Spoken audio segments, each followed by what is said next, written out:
Hey everybody, welcome back to the channel. Today we're doing another TokuTalk video, and this one is basically my thoughts on the entire Kikai Sentai Zenkaiger season.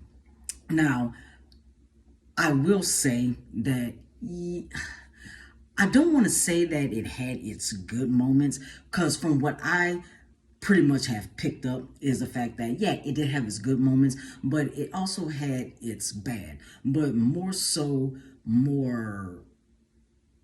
bad than anything. Had a lot of interesting plot points and stuff like that. So we're going to get into it. But before we do, if this is your first time here on my channel, thank you for coming and spending a little bit of time with me. If you haven't already, please hit that subscribe button, as well as if you enjoyed the content of this video, make sure that you give this video a thumbs up, because it does help my channel out a lot within the YouTube algorithm, so that my videos can actually get out to you guys when it comes to the things that I do here on the channel. And then if you also don't mind hitting that notification bell, so when I drop content just like this every week, you guys will be the first to know. Now, the thing is, Zenkaiger was very, very underwhelming. And I say that because we had so much potential in this series that they never really expounded on much of anything. I did a character breakdown of Stacey. Stacey had a lot of potential. Basically, we got the gist of who he was, where he came from, stuff like that. But there was a lot of interesting plot points when it came to his character development that we never touched on. And so if you guys haven't seen that video, I'll drop the link to that video and whatnot in the description below. But then we also had a lot of very good characters. One of my favorite Zenkaigers was actually Juan, because he was pretty much the old man of the Zenkaigers, and I just loved how, whenever something would happen, he'll make like a sarcastic remark in the background and stuff, but we never got any character development for the Zenkaigers themselves. The Tojutendo, who were the bad guys of this season, they were very underwhelming. And so there was a lot that was really not touched upon. Okay, who was the Tojutendo dynasty? Where did it come from? Why were they trying to take over this entire world? Who is this god that came out of the blue that claims that he created all the worlds, XYZ? The only character development that we really got was for Kaito, who was Zenkaiger. Everybody else was just pretty much there as supporting characters. And it's like, where are we going with this story? Now, with that being said, there was a lot of potential. And so, like, okay, when it comes to the Tojutendo, all right, why haven't we gotten like any thorough backstory with them? Like, okay, Bokuwas, who was the main person in charge of the Tojutendo. Okay, he claims that he was a part of the Tojutendo dynasty. Okay, where did this dynasty come from? Why are they doing what it is that they're doing? How did Bokuwas, build what it is that he was doing? Who was Gigi? Who was the original Gigi? Because come to find out that the so-called God was the one that was basically possessing Gigi this entire time. Who was the original Gigi? How did, Bokuwas get Gigi? How did Bokuwas come across Bar Shatara? How did you come across Idru? Like how did you build up to where you are now? How did you find out that there are parallel worlds? They could have touched on that and did like, a good three-parter or something like that, or even have done like a special filler arc or something that tied into the main story. You know, what about the Zenkaigers, the Kikonoids, you know, their background and stuff, you know, go on. Vroon, how did Vroon of all people become part of the Tendo? Like, you know, Majin, Juwan, like, okay, where, you know, we know that they came from Kikaitopia. We know exactly who they are, but we don't know who they are. You know, we got more, you know, story about Kaito than anybody. So there was a lot of character development that we did not get with this series. And so the final episode that just came out this past Sunday was severely, at least in my opinion, severely underwhelming. Like, okay, y'all leave off on a happy note and stuff. Okay, that's fine. But yet, Dawn Brothers is supposed to be the sequel series to Zenkaiger. From the scans as well as the information that we got about Dawn Brothers that's coming out within the next week or so, we see that Kaito as well as Juan, they, you know, come back.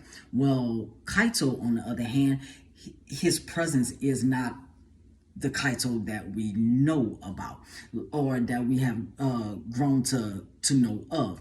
You know, Kaito in Zenkaiger is very, you know, upbeat. He's very, you know, optimistic. He looks at the good in everything and everybody.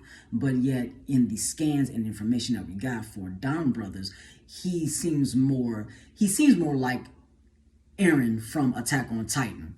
Because you know, small tangent, you know that Eren in Attack on Titan, with the first 3 seasons, you know, he's very upbeat, very optimistic. He, you know, he had a plan in motion. But yet here it is with season 4, the final season and the final arc. You know, he's very dead. You know, he takes everything seriously. You know, he doesn't seem like the Eren that we knew about from before. That's how Kaito is now with the scans. It's like something has happened. Well, in the now, mind you, I should have said spoilers if you haven't seen the end of or the final episode of Zenkaiger. But the last scene, Kaito as well as the others Zenkaigers, they go traveling off to different worlds because Kaito's parents as well as not Seichan, Yachan, basically, you know, said, hey, you've been here this entire time. It's time for you to branch off. Go move out on your own. Go see what the world has to offer.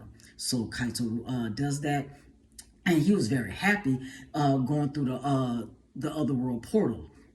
But then what happens between the time of the end of Zenkaiger as well as whenever he makes his appearance in Dawn Brothers? Are we going to get that explanation? Are we going to get that backstory and stuff like that, that flashback? I'm hoping that Dawn Brothers does a lot more story-wise, character development-wise than what Zenkaiger has done. Now, I will say that, you know, again, they could have did something more with its potential and stuff. You know, mind you, it was enjoyable. You know, it had like a lot of silly moments. Some of the worlds that they introduced was like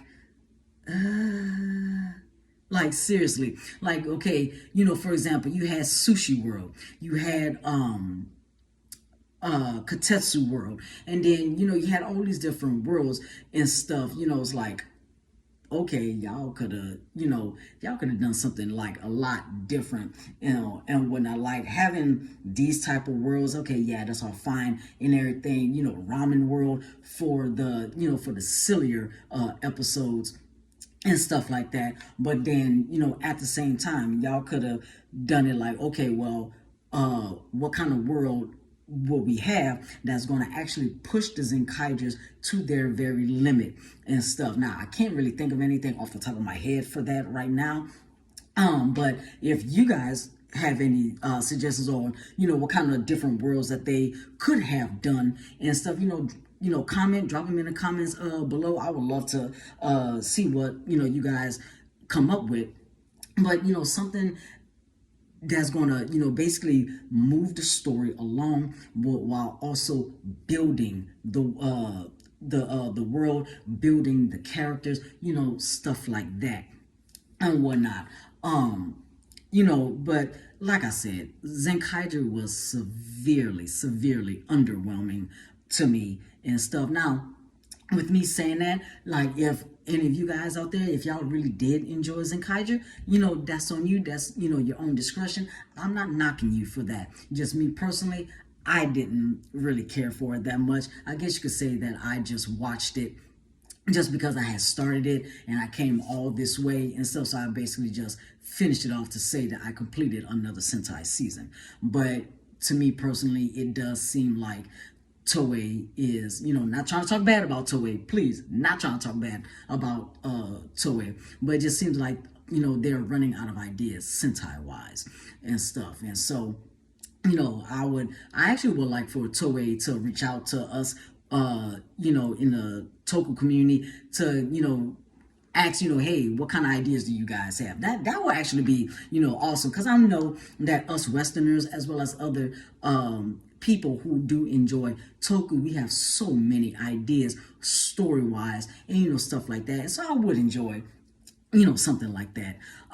But yeah, like I said, Zenkaiger, was very, underwhelming and stuff. It was supposed to be the 45th season and everything. They made a lot of former Sentai season references, but that's all that they did. It was just make references and everything. I would have liked it if it would have been like Gokaiger, to where, former Sentai actors and actresses actually came back and stuff, to make cameo appearances, reprise their former roles, something of that nature. But yet Zenkaiger obviously did not do that. So yeah, I wasted, a little bit of my time watching Zenkaiger. But again, like I said, if anybody out there who's watching this video, if y'all loved it, by all means, that is that is your opinion. Me personally, I did not. So with that being said, I will actually, on a scale from 1 to 10, I will actually give Zenkaiger a 4.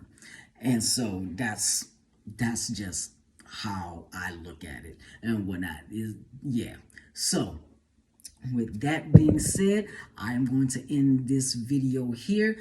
Again, if you guys have enjoyed the content of this video, please give it a thumbs up. This has been your boy Scriv, and I will see you guys next week.